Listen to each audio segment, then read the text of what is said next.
Bismillahirrahmanirrahim. Assalamualaikum warahmatullahi wabarakatuh.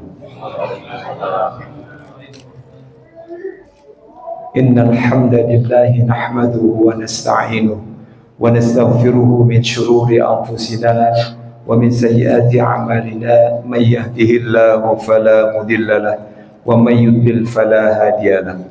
Ashhadu an la ilaha illallah wahdahu la syarika lah wa ashhadu anna Muhammadan abduhu wa rasuluh la nabiyya ba'dah. Allahumma salli wa sallim ala sayyidina Muhammadin wa ala alihi wa ashabihi wa qarabatihi ajma'in wa ba'du. Bapak-bapak, ibu-ibu, saudara-saudari sekalian yang senantiasa dirahmati Allah Subhanahu wa taala, insyaallah. Pada malam hari ini malam yang ke-8. Ya betul, insya Allah. Bagi yang ini yang ada dua duanya, ada yang sudah masuk malam ke-9 barangkali ya. Nah ini. Baik bapak-bapak, ibu-ibu sekalian, Rasulullah Shallallahu Alaihi Wasallam ada sebuah hadis yang disampaikan oleh Abu Hurairah. Dan hadis ini diriwayatkan oleh banyak para perawi. Ada yang diriwayatkan oleh Imam Ibnu Khuzaimah, diriwayatkan oleh Imam Ahmad, Imam Bukhari, dan juga disahihkan oleh Imam Albani, bahwa suatu ketika di dalam sebuah hadis disebut bunyinya Rokian Nabi Sallallahu Alaihi Wasallam ilal mimbar. Fabainama qala amin amin amin. Ketika Rasulullah SAW menaiki sebuah mimbar, tiba-tiba Rasulullah kemudian mengucapkan amin amin amin sampai 3 kali beliau mengucapkan amin. Amin atau aminah, tulisannya seperti itu, yang mempunyai arti ya Allah kabulkanlah. Maka berarti Rasulullah mengucapkan ini 3 kali, ya Allah kabulkanlah, ya Allah kabulkanlah, ya Allah kabulkanlah 3 kali. Lalu seorang sahabat pun bertanya kepada Rasulullah SAW, wahai Rasulullah, gerangan apa yang membuat engkau kemudian mengucapkan amin sampai 3 kali? Ada apa wahai Rasulullah? Lalu Rasulullah Shallallahu Alaihi Wasallam pun melanjutkan sabda beliau, qala li Jibril rughima anfu abdin dakhala alaihi Ramadan falam yughfar lahu. Sungguh sangat merugi. Jadi malaikat Jibril datang ke Rasulullah, kemudian berkata kepada Rasulullah sambil berdoa kepada diri Rasulullah, sangat merugilah orang yang masuk di bulan Ramadan tetapi dia tidak mendapatkan ampunan dari Allah Subhanahu wa taala. Padahal bulan Ramadan adalah bulan maghfirah, bulan yang penuh ampunan dari Allah Subhanahu wa taala. Dalam sebuah hadis yang lain disebutkan, man shoma ramadhana imanan wa ihtisaban ghufira lahu ma taqaddama min dhanbi.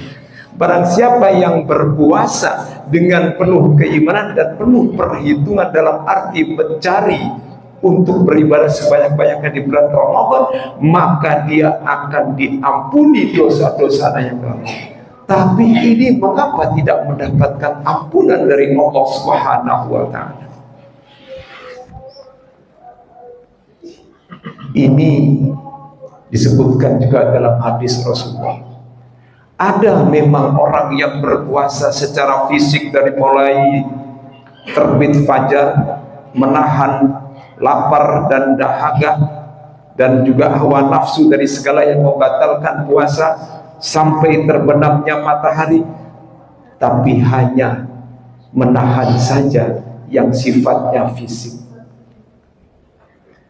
tetapi ia tidak menahan sifat-sifat atau akhlak-akhlak yang ada pada dirinya. Dia tidak meninggalkan untuk tidak membicarakan aib orang lain, atau dia tidak meninggalkan, yaitu tidak berbicara hal-hal yang buruk.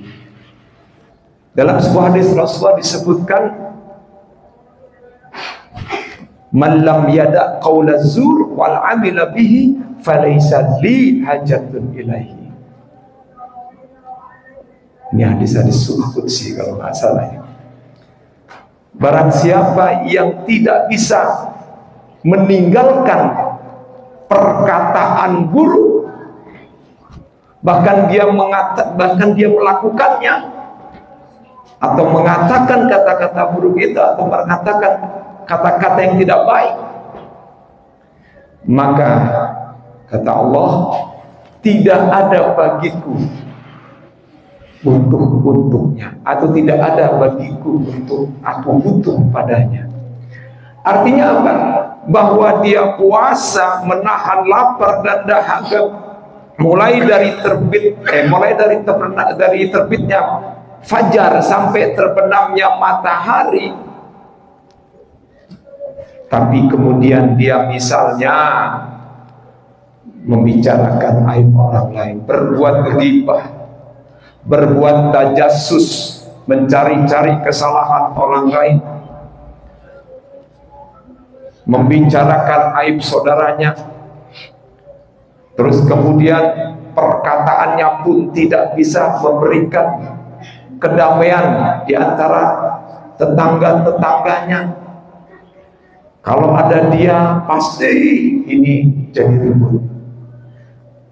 Atau perkataannya pun sangat menyakitkan hati.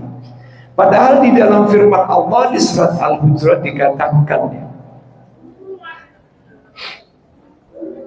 wa may yaktab wa la yaktab ba'dukum ba'du ayyuhibbu ahadukum ayyakula lahma akhihi maitan fakarihtumuh. Jangan kalian membicarakan aib saudaranya atau kejelekan saudaranya yang lain. Maukah kamu memakan daging saudara, memakan mayat atau memakan daging mayat saudaranya? Fakarihtumuh, pasti kalian tidak akan mau. Jadi kalau kita ngomongin orang, kalau kita ngomongin aib orang, kita membicarakan kejelekan orang, berarti kita sama dengan memakan daging mayat saudaranya sendiri. Jadi kalau perkataan nggak bisa dijaga,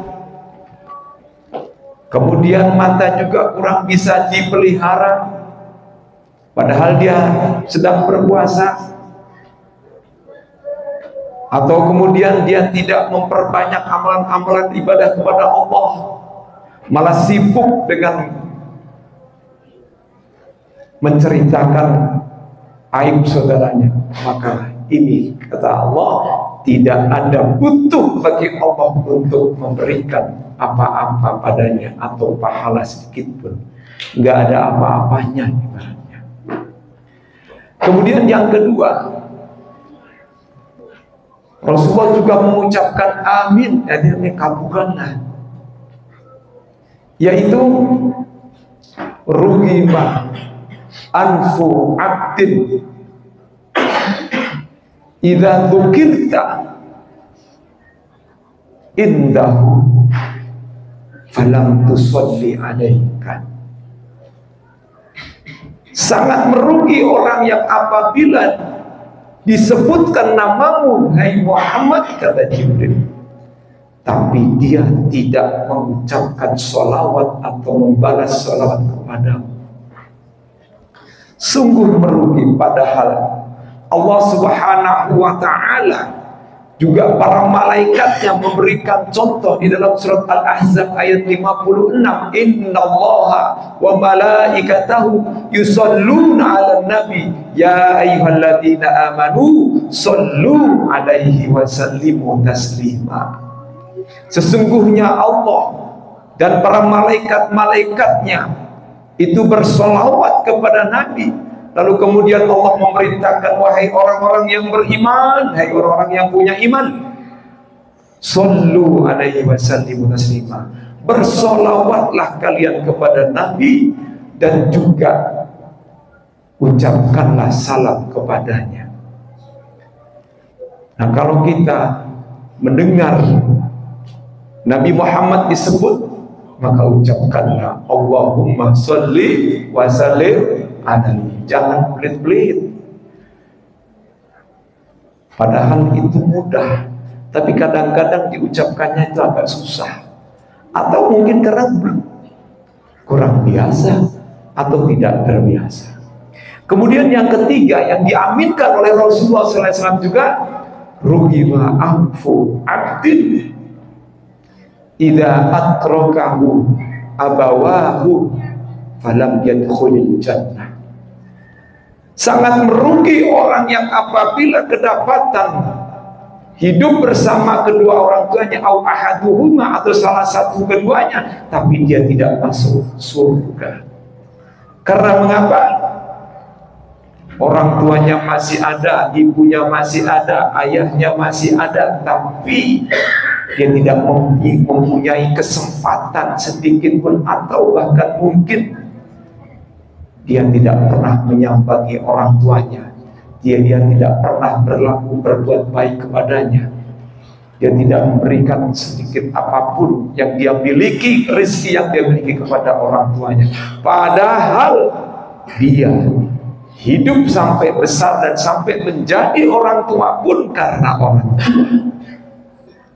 Oleh karena itulah pantas kalau di bulan Ramadan ini, sebelum kita masuk bulan Ramadan, kita datangi orang tua kita, kita maaf kepadanya, kita berbuat baik kepadanya, kita doakan kalau dia sudah tiada. Ini penting. Jangan sampai nanti ketika kita keluar Ramadan pun juga sama, kita tidak berbuat baik kepada orang tua kita, atau mungkin kita sedikit kadang-kadang merasa marah, kadang-kadang kita merasa sakit hati ketika orang tua mengucapkan kata-kata yang kurang enak kepada kita.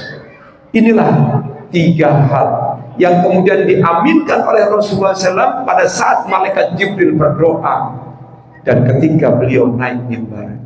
Itulah tiga hal yang bisa saya sampaikan. Semoga bermanfaat. Assalamualaikum warahmatullahi wabarakatuh.